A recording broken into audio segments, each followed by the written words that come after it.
under consideration before we start planning the proposal? So the most recent action we've taken with respect to the new Brentwood Center was to release an RFQ to the architectural engineering community. We received 19 qualification statements from the community, and we're preparing to move forward with the selection. With the passage of Measure E, we have everything in place that we need to construct the new Brentwood Center. And that's kind of where we're at. I think you mentioned to me, Ray, something about that the state, we receive state funds on the basis of on the center that we had already been working on. We have. Did I hear you wrong? We locate to establish the Brentwood Center as an approved education center in order to receive, I believe, about $1.1 million a year as an approved ed center. We had to put in a needs study, and that needs study had to have land purchased and owned by the district as a part of that in order to get that approval from the state. We requested money from the state for actually the construction of the building itself, but there is no state bond for construction and likely to be no state bond in the near future, which was why we fully funded it under Measure E, given the potential possibility that there might not be a state fund. Okay, thank you. At this time, what I'm going to do is I'm going to let the board members make the presentation, and I'll start to my right with Trustee Hong. Tell us what you want to do about this project. Well, it is in a situation where there are two trustees who share the representation of Brentwood. My ward starts in Clyde and goes through Bay Point, to Pittsburgh, to Antioch, to Oakley, and Brentwood. And your ward is primarily in South County, but includes parts of Antioch and Brentwood, so you'll hear from both of us. Currently, the Sand Creek Brentwood Center is in my ward, and I believe I'm the only trustee who's taken the class there. Is that correct? Okay. Yeah. I don't think anyone else has. I took the class summer 2012, and the reality that hasn't been mentioned is that the students at the current Brentwood Center, almost all of them, go to the Pittsburgh campus for courses. And it is quite an effort at many times during the day, particularly when they must go by car. There's really not a public transit that can take them from Sand Creek, Brentwood Center to the Pittsburgh campus.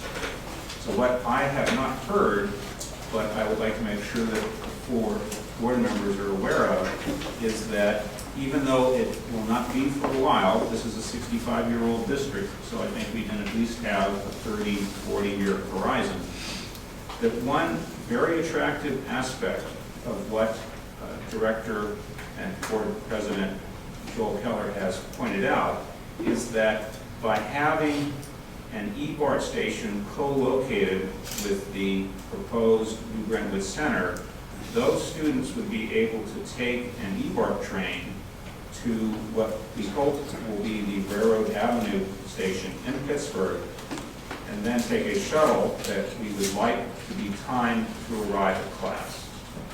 That's the part that I find most attractive, because if you're worried about when eBART will arrive at Mokelumne Trail, think about when it will arrive at Marsh Creek Road. That's just completely, hopelessly long gone before that happens. So that is the most attractive aspect to this. And that's the reason why I will be in favor of starting the discussions about a feasibility. Is it feasible to do that? Now, the other concern, actually, I should come out and say this is part of our goals. I believe that aspect will increase student success, because it will make it easier for students, particularly those who are in high school, to come to that site at the eBART location. If you look at a map, the high schools in that area ring the Mokelumne Trail Station, you have Antioch High, Diablo Valley High, not Diablo Valley, Deer Valley High, and Freedom, Liberty, Heritage, the medical, those related medical.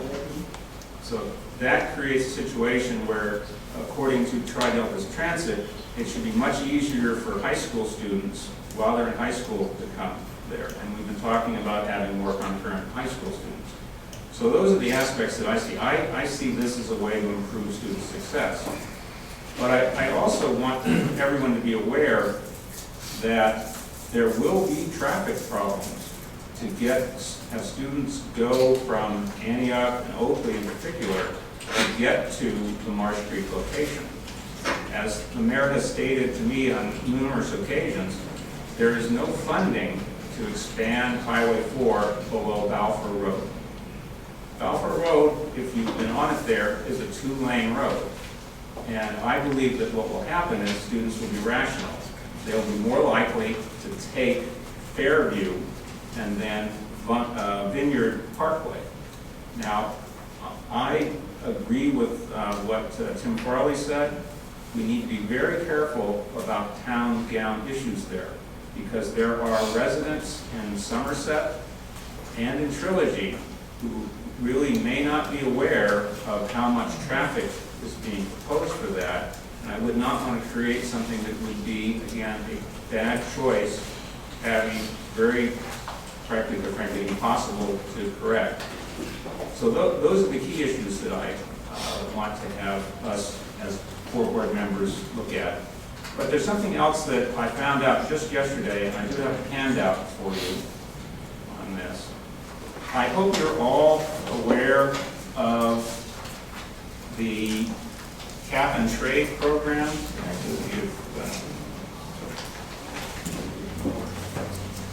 All aware of the cap and trade program that the governor and the legislature has been working on. Now, I've highlighted this. I do not have this for the audience. Again, I just got this yesterday. If you look at the California State Budget 2014-15, which you have in front of you, and I've highlighted in green, there is a Strategic Growth Council that has affordable housing and sustainable communities program that's scheduled to get $130 million. This is something that, as I understand it, it was approved by the legislature and the governor. It's just a matter of how that money will be allocated.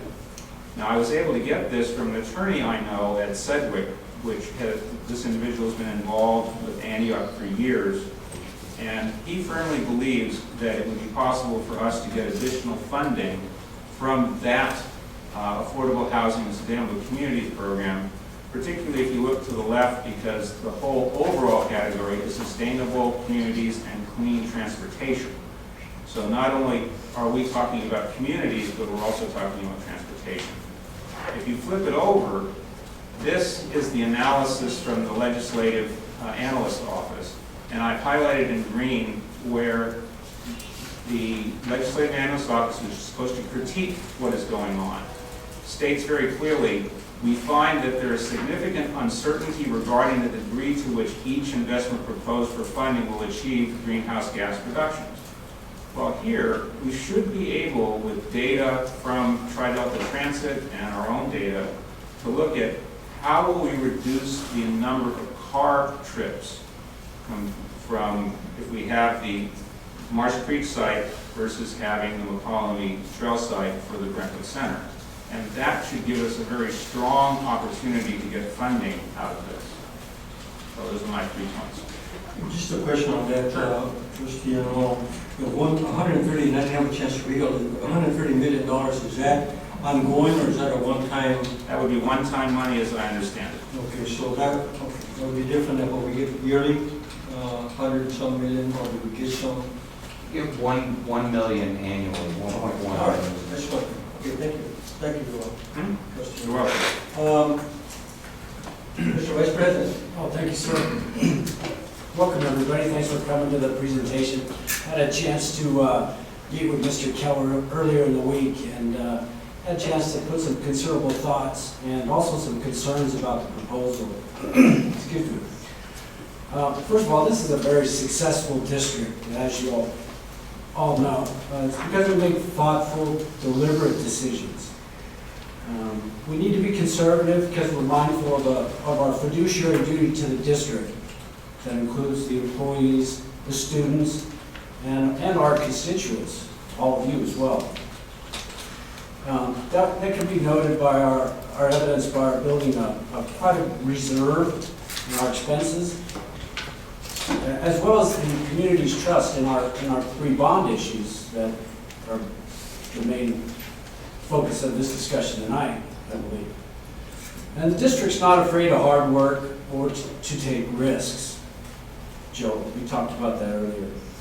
But it has to make sense for us. It has to be in line with our policies, our procedures, and our approach. And it ends up being a conservative nature because we're accountable to the public, and we have to be conservative. I believe that in portray with the community has to make sense with the district. Partnering with the community has to make sense with the district. And an example of this is the joint use library we have in San Ramon. It's a benefit for both the community and the college. I have concerns about this proposal. It's very nebulous. A proposal about 11th hour change in a process that has taken 20 years to come to fruition. We're about to begin construction. I could give consideration to a proposal, a concrete proposal that came from the BART board with approvals and a timeline. It's something we consider. But this public proposal by an individual with in the 11th hour, after we've secured funding, we're about to begin construction, is frankly, it's inappropriate. I've been here for quite a while. I won't say how long, but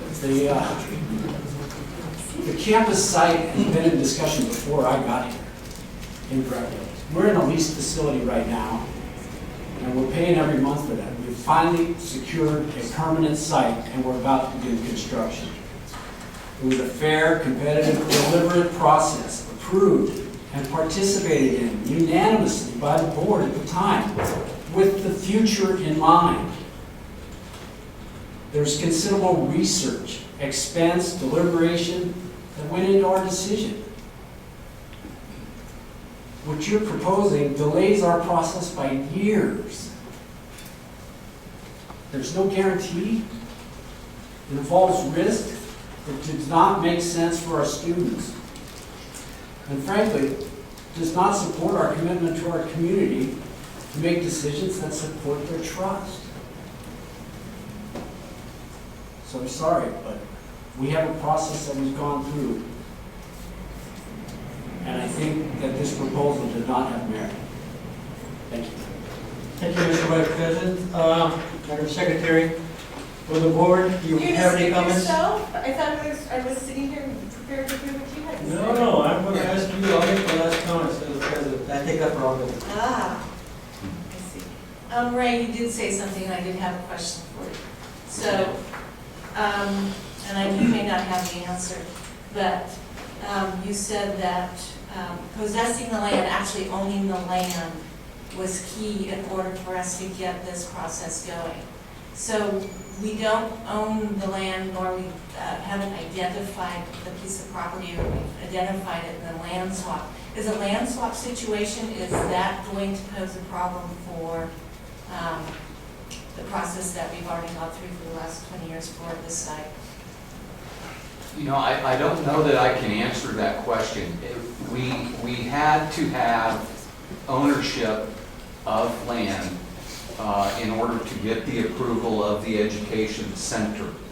But changing it or whatnot, So if we don't have ownership of that land right now, we're talking about a future swap, we can't even begin the process of approvals to see if it, do you understand what I'm asking? well, the Brentwood Center's already approved and is already receiving its annual appropriation. So the question, I think, is more appropriately is if we decided to go to the chancellor's office and say, oh, just sorry, kid, we're going to change to another site, I don't know what the impact that would have on the status of the currently approved center. That's beyond the research that I would have done. And the 1.1 million that's ongoing, would that would end, and the 1.3 million that Greg is talking about would replace that, and it's one-time money? I don't know that $1.1 million would end. That's what I'm saying. In order to get it approved and start the revenue stream, we had to own the land. If we decide to change the land, I just don't know if that would change the income. I don't think so. I know, I'm gonna take tack. This is a 11th hour because we're right now doing whiplash, and I'm pretty gray on the spot here with questions that I was writing down quickly as they were coming to me with the presentations, and I don't know if we have the answer at this time. So I'm not sure that I can continue to ask them because I don't think we have the answers. So I'm gonna. Trustee Ray, you're on. All right. Well, thank you all for your presentations and your comments tonight. I think, if anything, this presentation raised more questions as to all kinds of different feasibility, the reports, would the land even be subject, would the current property owner want to switch the land, things like that. So I think there's a lot more study that needs to be put into it. And so that's just kind of my feelings at this juncture, because I feel a little bit more, it's a lot real quick. I know we just went through the bond project and we had this plan in place, and to come up with an 11th hour thing, it's kind of a lot to digest from the presentations here tonight at this time. So I think for me it raises a lot more questions that I need answers to. And I don't know if we have those answers at this time, so I think it would take further study to really go from there. So I don't have a definitive answer for you. I appreciate the presentations. It is very enticing to have a campus near a transit center. I think that just makes logical sense for students. But there's so many unanswered questions with this proposal at this juncture that I can't make a decision. So it's my turn. Did you sign up, sir? Yes. Did you sign up? I didn't fill out the form, but I'd like to make a comment. Well, it's kind of late now. Haven't heard all the presentation. But you know what? It's the mark. Fill out a yellow slip and come and let you speak.